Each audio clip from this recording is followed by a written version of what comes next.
Good morning. Welcome to Trinity Baptist Church on Sunday the 12th of July. This week I have given the talk the title, God Smells. And I have to say that feels like one of the more provocative sermon titles that I've ever come up with. However, far from being some sort of juvenile insult that you'd expect to see scrawled on the playground wall, it's actually just another image or a metaphor that the Bible uses in order to help us understand something about God. And so, therefore, to say that God smells is a biblical statement. And we can say that God smells in both senses of the term. Firstly, the Bible tells us that God inhales aromas and that he perceives scents. Specifically, we're told that God recognizes the smell of sacrifices and of incense. And the first mention of this comes back in Genesis 8, verse 21, when following the flood, after Noah and his family have come off the ark, we're told that God smelt the pleasing odour of Noah's burnt offerings, and that he vows never again to destroy the earth. And additionally, over and over again throughout the books of Exodus and Leviticus and Numbers, we're told that God commands the Israelites to use incense as part of their worship. So much so that it was lit twice daily. And on Yom Kippur, the Day of Atonement, the most sacred day of the year in the Hebrew calendar, the high priest brought incense into the Holy of Holies, where the divine was especially present. And throughout, it is described alongside the burnt offerings as being fragrant and as being a soothing aroma to the Lord. And whilst most churches no longer burn incense as a ritual part of their worship, the book of Revelation tells us that our prayers act in the same way and that they are fragrant to God. And it's not just that God inhales aromas either. The Bible also tells us that God emits fragrance too. Ephesians chapter 5 verse 1 says that in the person of Christ, God loved us and gave himself up for us, a fragrant offering and sacrifice. And at first glance, it may appear that this is just a quirky bit of anthropomorphism, where we attribute human characteristics to that which is not human. So, for instance, like when we talk about dogs laughing or cats as sneering. But I actually think that there's something richer, something more going on here. Think for a moment about a smell that you particularly enjoy. For me, it's the smell of fresh bread. And I remember that in the first few years that I volunteered on the beach mission in Nevin, so back in the kind of late 90s, having to walk every morning from the church hall where the boys slept up to the house, which was the main base for the mission. And as part of that journey, having to walk past the local baker. And the smell was fantastic. Now this would have been roughly about kind of 7:30 each morning. And the baker's wasn't open. There was no bread in the window of the shop. I couldn't see or touch or taste the bread. But still there was something wonderful about walking past that shop. So much so that my pace slowed to that of a snail for those few yards. And perhaps it is because out of all of our five senses, it is smell that is most closely linked to the seat of our emotions. Cognitive neuroscientist Rachel Hurst explains it like this. She says the neurological interconnection between the sense of smell and emotion is uniquely intimate. The areas of the brain that process smell and emotion are as intertwined and codependent as any two regions of the brain could possibly be. I think that's why smell can be so powerful. The merest whiff of a smell can trigger memories, transporting us back to happier times or even to unpleasant situations. Even now, the smell of bleach conjures up memories of vomiting bugs from my childhood, days spent in bed with the heavily bleached sick bowl sitting next to my bed. Smells can make us smile, can't they? Or they can make us screw up our face in disgust. And they can help us feel close to those who are no longer with us. Stories abound of bereaved widows wearing their late husband's jumpers or shirts.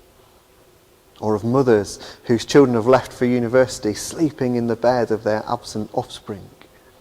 There's something about being able to smell the person which helps us to feel close to them, even though we cannot see or hear or touch them.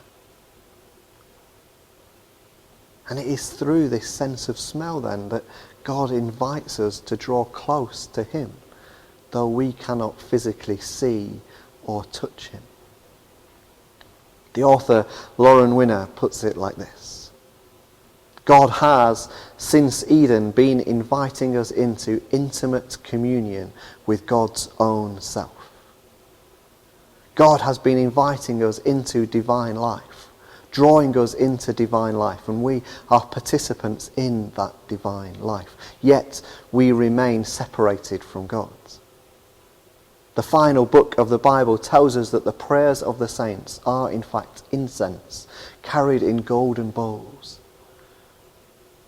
It is the smell of our prayers that connects us to God, and God finds the smell comforting.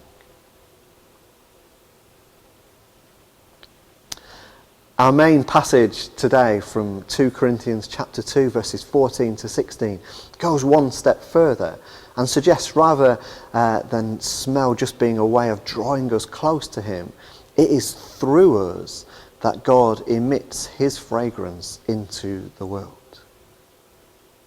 The passage reads like this: Thanks be to God, who in Christ always leads us in triumphal procession, and through us spreads in every place the fragrance that comes from knowing him. For we are the aroma of Christ to God amongst those who are being saved and amongst those who are perishing. To one, a fragrance from death to death; to the other, a fragrance from life to life. And Paul seems to be saying here that as those who know and serve God here on earth, we carry with us information about God everywhere we go. He could perhaps have said that we are the image or the voice of God to those amongst whom we live and work. However, there is something specific about the nature of smell which we've already thought about. Smell, as we have already said, evokes memories. It conjures up images, but it is not necessarily the full embodiment of the thing itself. If you think back to that fresh bread in the bakery in Nevin, it brought a smile to my face and brought up a whole host of pleasant emotions, but I could not see or touch or taste the bread itself. It's an idea that candle makers have cottoned onto in a big way, isn't it?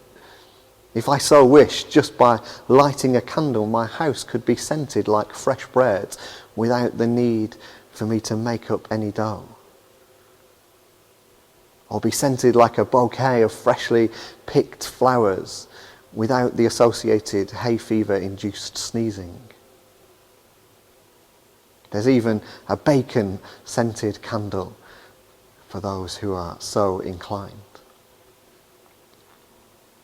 Smells can transport us to places. They can bring to mind things or people, but that does not mean that they are that thing in its entirety. In the same way, our actions, our words, our very lives can point people toward God, giving the world around us a flavour of him, without that meaning that all we do and all that we are is holy or right.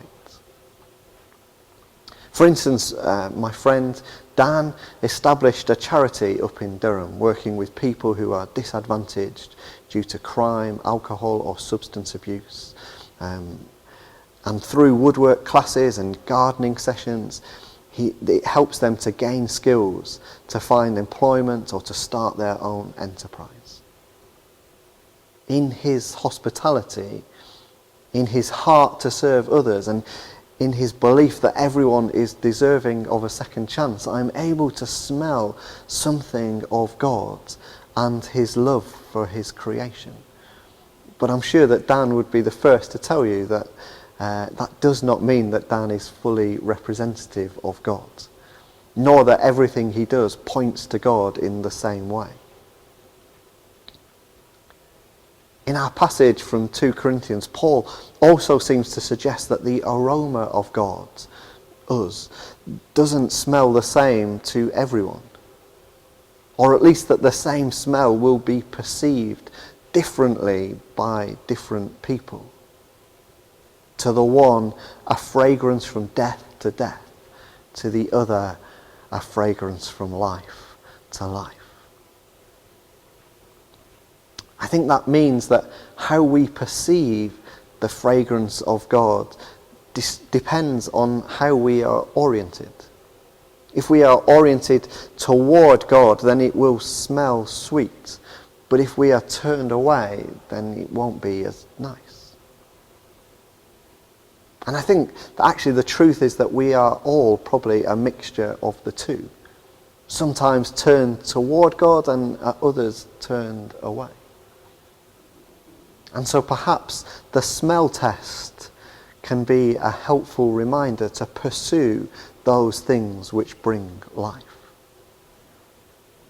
For instance, in the example earlier, sometimes Dan's selfless actions, his hospitality and his redemptive love for others can point me toward God and cause me to give thanks for Dan and others like him and to praise the God who inspires them to work for a better world. However, on other days it can bring forth much more negative emotions. As I begin to compare myself to my friend and I beat myself up for the flaws which I see in myself but not in him. Or I see my efforts to serve God as worthless in comparison and I'm tempted just to abandon the whole thing altogether. Or even sometimes I'm moved by envy to find things about Dan to criticise. Usually they just stay in my head, thankfully. As though somehow I will feel better about myself by tearing him down. One of those ways leads to life, to a nearness with God and a motivation to serve him in all I do, while the other leads to nowhere good. To the one, a fragrance from death to death. To the other, a fragrance from life to life.